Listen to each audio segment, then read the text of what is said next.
Today to be with Dr. Andrew Goldstein. He is world-renowned, edited books, one particular where I was introduced to him, a textbook on dyspareunia or painful intercourse. He's published many, many papers, scientific literature, professor of gynecology here at George Washington University. And my first introduction to him, he was lecturing as a president of International Society of Women's Sexual Health. Brilliant lecture about gene markers for a particular type of dyspareunia that occurs with birth control pills.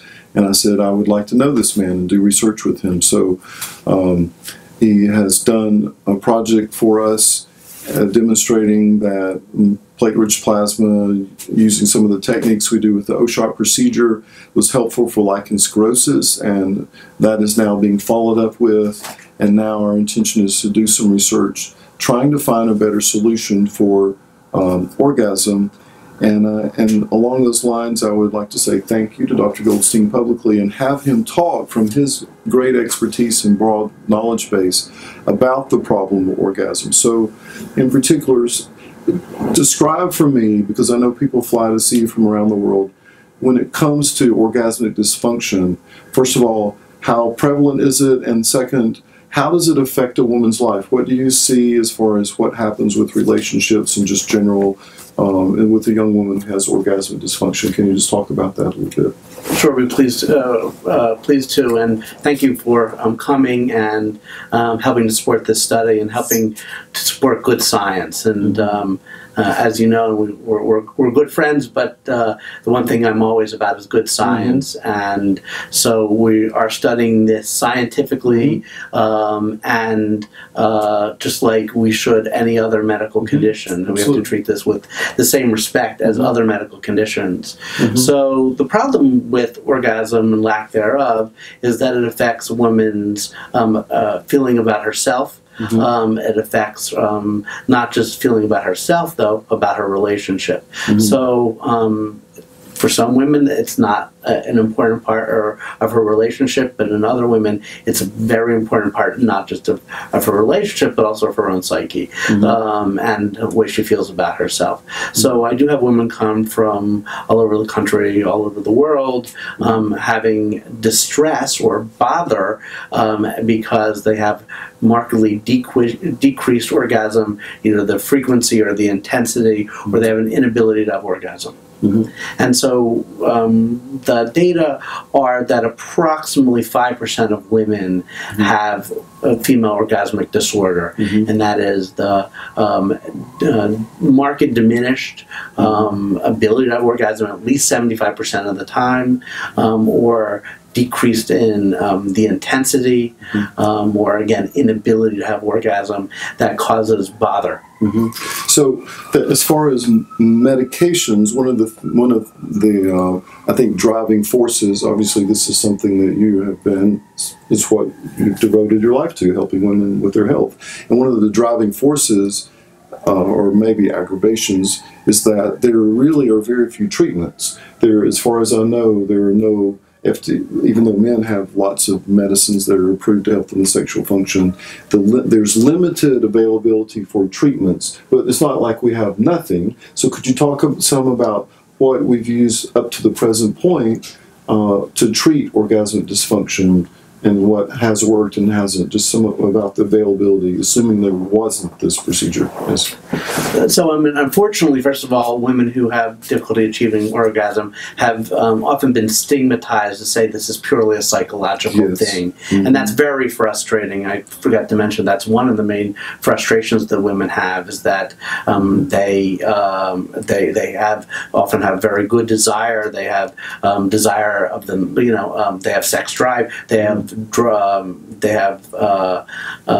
find their partner very attractive, and yet they are still having an inability to have orgasm. So I think it's very frustrating when women are stigmatized to say that this is purely a psychological problem. And in some situations, if you don't like your partner, or there are reasons that you have an anxiety disorder for for example, and when you have an anxiety disorder, you can't let go and you can't focus and enjoy yourself because there are other things going on. There's children or dishes that have to be done. If you can't let that go and focus on being in the moment with intercourse, or with either with masturbation, then it is you can have difficulty achieving orgasm. And in that situation, sex therapy, psychotherapy is very appropriate.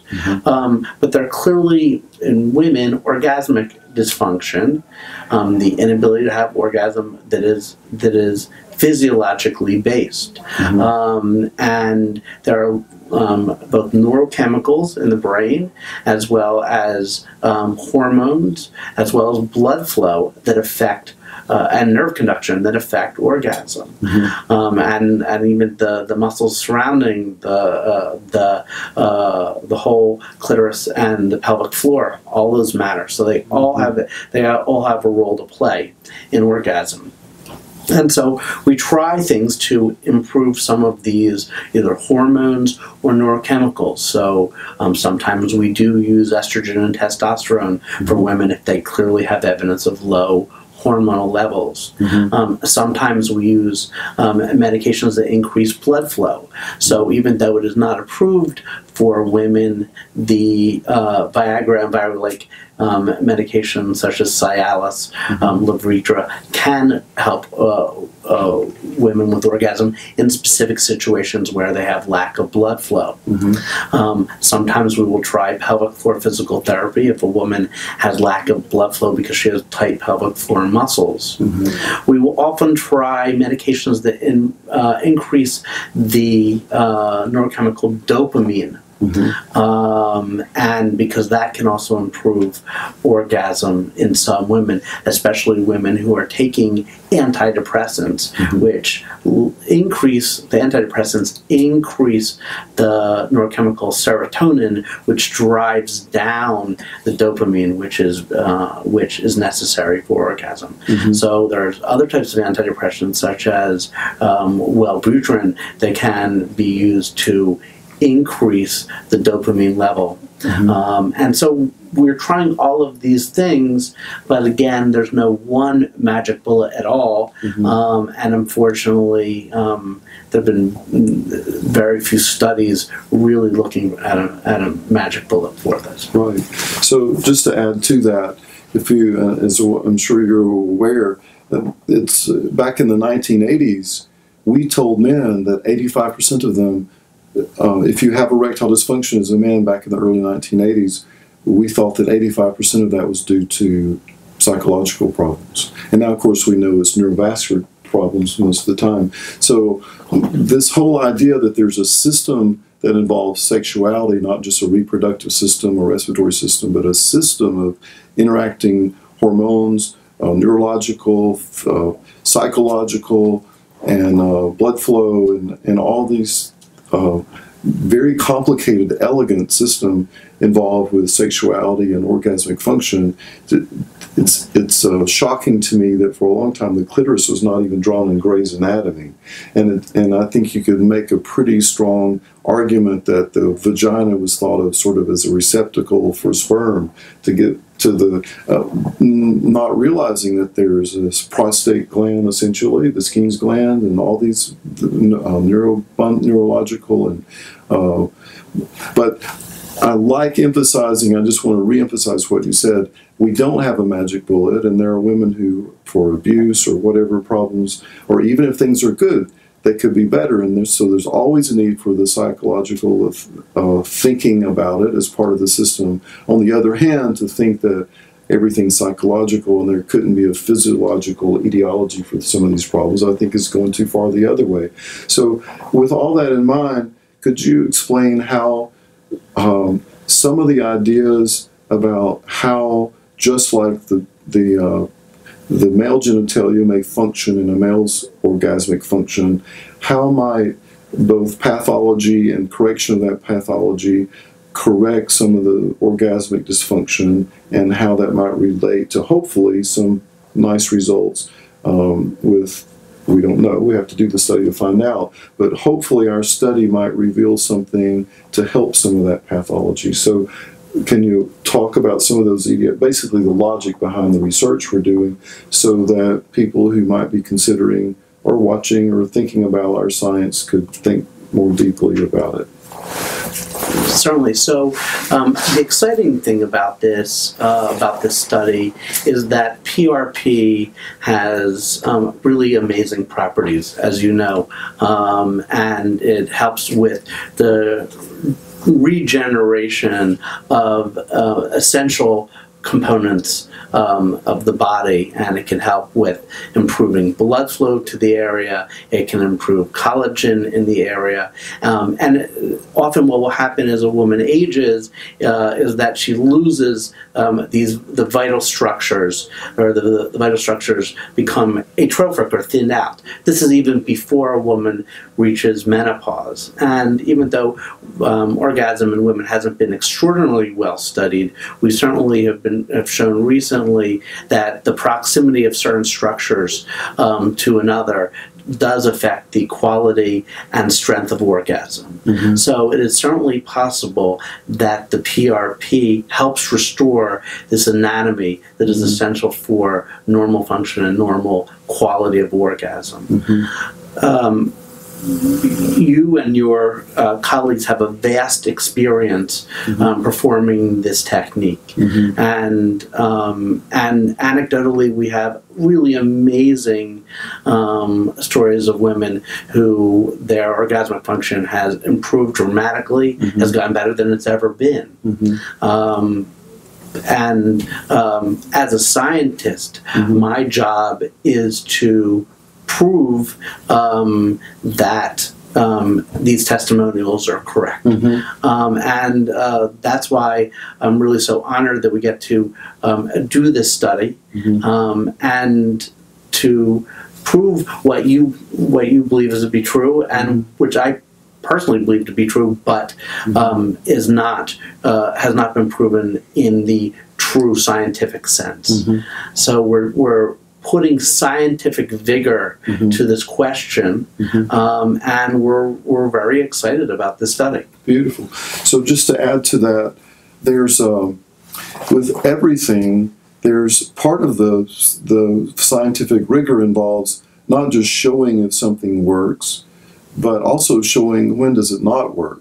For example, the last time I read the research, if you're in the hospital with pneumonia, that severity of pneumonia still has a 10 to 20% mortality rate. But we know that antibiotics work for pneumonia, but the respiratory system might be failing from ARDS, and there may be a resistant bacteria, and on, all the reasons why the antibiotic may not work for pneumonia. And in that case, it fails to treat the patient. And so again, in that same line, not only do I hope that as you put your mind on this idea of how this technique might help sexual function, do we find out that it works in some cases, but we also delineate when does it not work so that we know to do something else. And so that I'm hoping that the study leads to more, it's just an introduction to more detailed thought as we move forward, and I feel like it will. I know you have just so you may know, you have a double-blind placebo trial going on now with lichen sclerosis. That's correct. And Dr. Goldstein has a research center here in Washington, D.C., where he has multiple trials going on. So it's, I think if you're watching, it's useful to look at those studies and see where you might participate, or if you're a physician, what studies you might not only follow, but refer people for participation if you have a difficult patient that you're looking for other thought.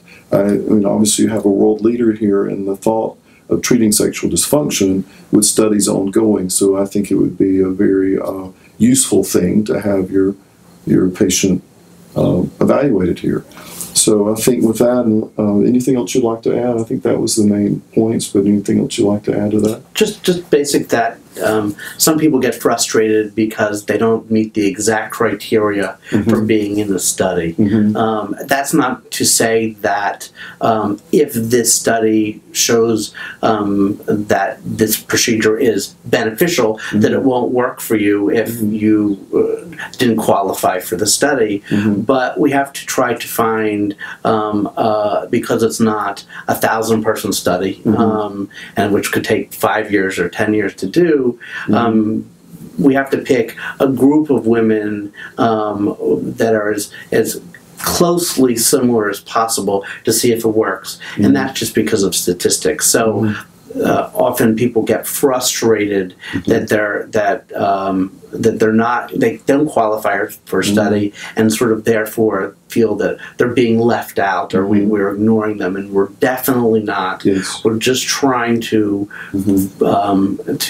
just because of statistics and study design, choose the right patient population. And that's not to say that we're excluding women for this treatment forever if it shows benefit. We just want to do our best with the resources that we have to show if this technique works. Yes. Let me just add to that as well. So, for example, in this study on orgasm, we are excluding women who are taking testosterone, because then some people may wonder, well, was it the injection, or was it because someone changed the dosage of testosterone? So it's part of the reason I'm here. Dr. Goldstein has a vast experience in creating a study that's defined well enough to make some conclusions. And so thank you for your interest, and hopefully you'll follow our research. If you do apply for the study and you don't qualify for this study, we will keep your name on file, and then when we do future studies, if you do